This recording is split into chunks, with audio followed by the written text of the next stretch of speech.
Hey there Titans! In this video I'll show you how to install the FormTitan Word add-in.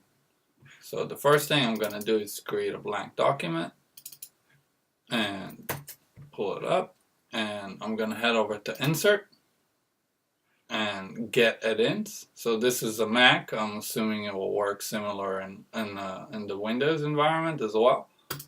So we're going to click Get Add-in and we're going to search. You can search Salesforce or search FormTitan, and the Salesforce Composer will pop up. Our FormTitan add-in will pop up, and once you click Add, I've already have it added in my environment, and it will install it, and you can start using it.